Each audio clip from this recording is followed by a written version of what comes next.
If you've built custom furniture or been a woodworker for any amount of time, you know that eventually you're gonna get a difficult client. In today's video, I wanna walk you through how to handle and deal with the most difficult clients that you're gonna face inside of your woodworking business. Let's dive in. All right, what is up, you guys? Welcome back to the podcast. Welcome back to the show. And I'm excited about today's episode because we're dealing with something that all of us deal with if you've been in this business long enough. Eventually, you're going to have difficult clients. You're going to have clients that are hard to work with, that are impossible to please, and you need to have a strategy in place before you deal with a difficult client in order to keep you from having to lose a lot of money or backtrack or do something that you don't want to do when you do end up running into that difficult client. And so there's a rule that I kind of developed, and I call it the 1 in 20 rule. Most customers that you get inside of your custom furniture business or your woodworking business are great people. They're awesome to work with, but 1 out of 20, about 5% of everybody that you work with is going to be absolutely crazy. Super demanding, super inconsiderate. They're going to be all over the place trying to decide what they want. They're going to change their mind 1,000 times. And then when you finally build the thing that you decided, or they decided that they wanted, they're going to say, that's not what I wanted. I wanted this and this and this and this, right? It's going to be an absolute disaster. Right? And if you've done this for any amount of time, or you've done any substantial volume, you understand what I'm saying. Everybody, no matter how good you are in business, everybody is going to get bad customers, and even great businesses are going to have bad reviews from time to time. And so I want to walk you through how to deal with difficult clients today. And the first thing I want to tell you is that not every dollar is worth taking. One of the things that if I could go back in time and I could change about how I ran my business is there were times when I would be talking with a customer or my salesperson would be talking with a customer and we would just kind of have this gut feeling that they're going to be hard to deal with. They're going to be hard to please. And probably about 3/4 of the time, we would just push through it and get the sale anyways. And then our intuition was always right. It always proved to us that, man, when we get closer to finalizing this build, we get closer to wrapping things up and delivering the project, everything starts unraveling, right? They start having these crazy demands. There'll be like grain in the table that they're like, well, I don't like that board. I want a different board in the table, right? And it's like, it's stuff that is just unrealistic to ask for. And so not every dollar is worth taking. That's the first thing I want to tell you. And if you have intuition about, if you have a check in your spirit about working with somebody, you need to listen to that, and you probably just need to bite it in the bullet then before you get contractually bound to that person, okay? So if you have any suspicion that somebody might not be a good fit, may not like working with them, it's better to end the relationship on the front end than it is on the back end. There's been no exchange of money, right? Everybody can walk away. You might hurt their feelings a little bit, but that'll be the worst of it. By the way, if you have a check in your spirit, you have a check in your gut, think, man, this is not somebody that I think is going to be a good client. Say, you know what? Hey, now that I've kind of looked at this project, this project isn't necessarily something that I feel comfortable doing. Here's some recommendations for other people that you can go check out. So sorry that we're not going to be able to do this for you.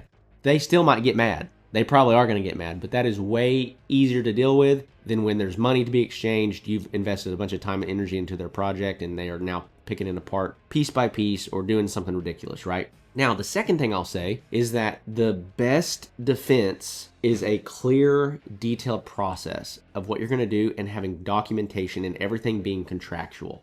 Another thing that I say a lot in the Woodworking Business Accelerator program is that an ounce of prevention is worth a pound of cure.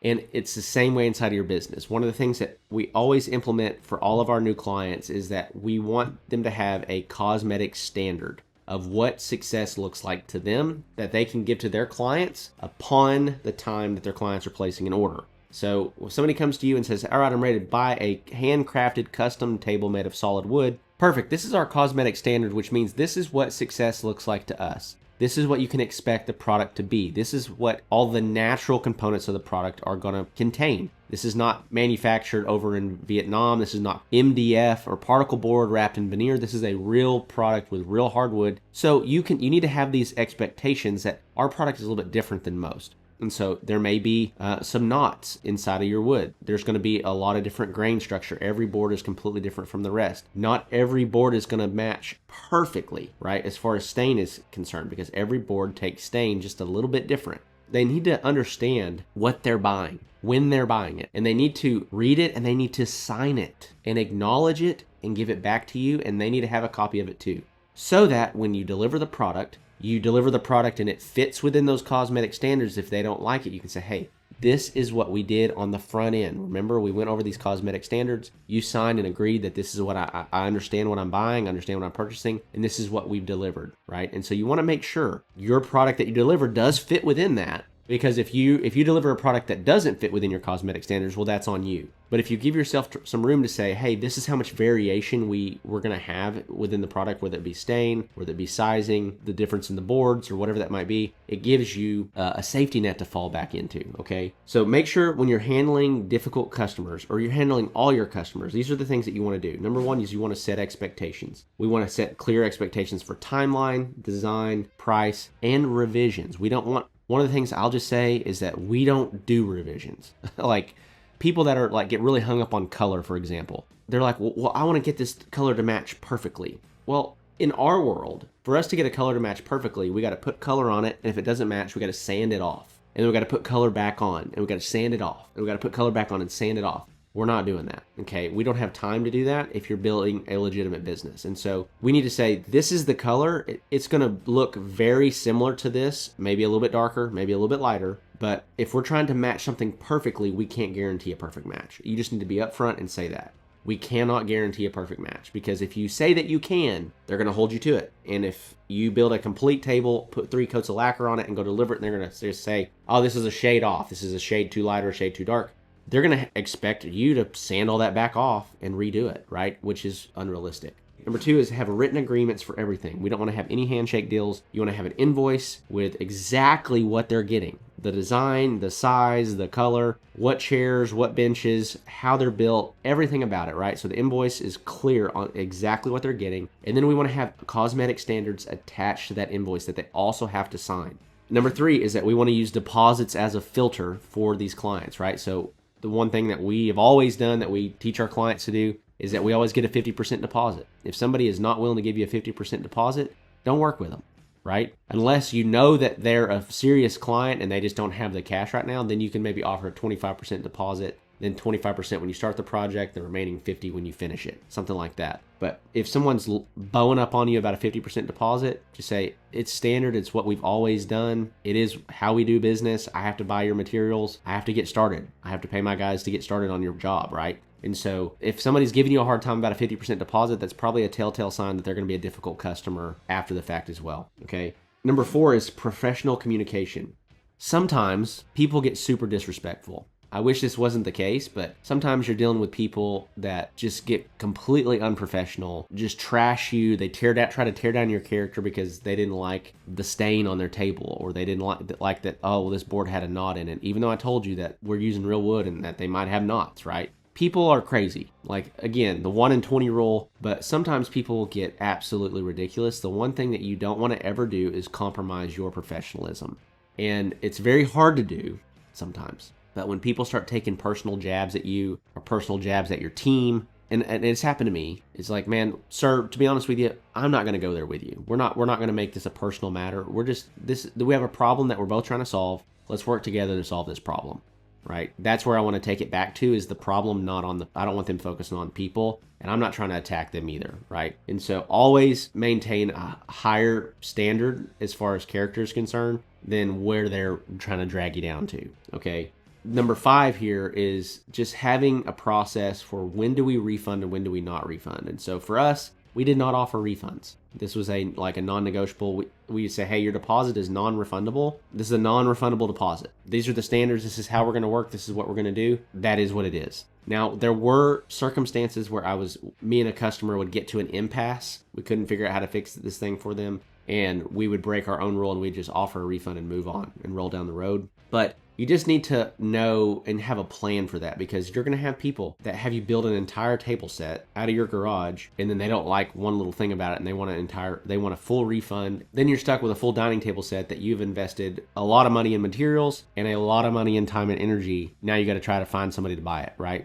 Just be careful. Last thing I'll say here is, what are some red flags What are some things to be looking for when you're talking to a customer that are telltale signs that they might be a bad client? They might be a really difficult client. So number one is that if they just treat you like a indentured servant, go do this, go do this, go do this. Oh, well, that's not a big deal. You should just drive 4 hours and come measure my space. You should just, like, they don't have any consideration that you're a human, and they don't have any consideration that you have time and energy and financial restrictions, right? So if they don't treat you like a normal human being, you shouldn't do any business with that kind of person, right? Another one is that they always have had bad experiences with everybody else they've ever worked with.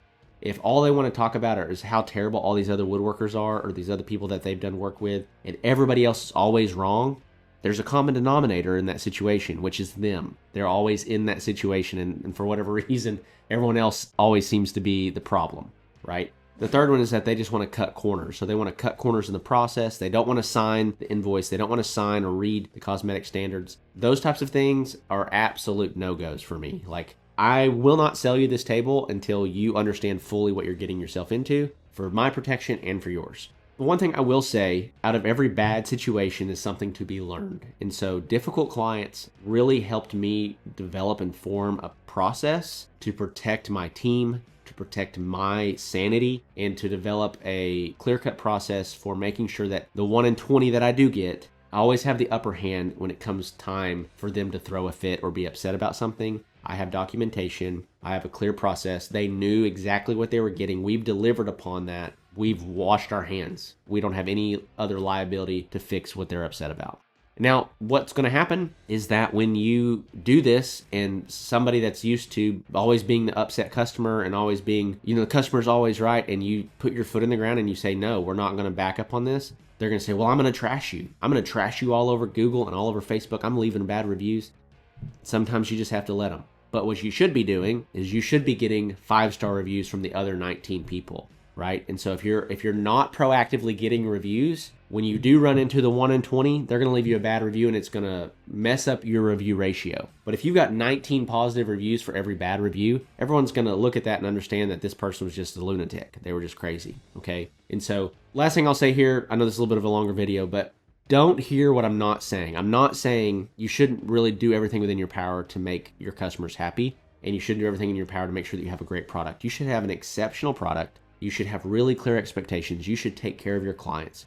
But even still, at the height of my woodworking business, we were doing 250 to 300 dining table sets a year.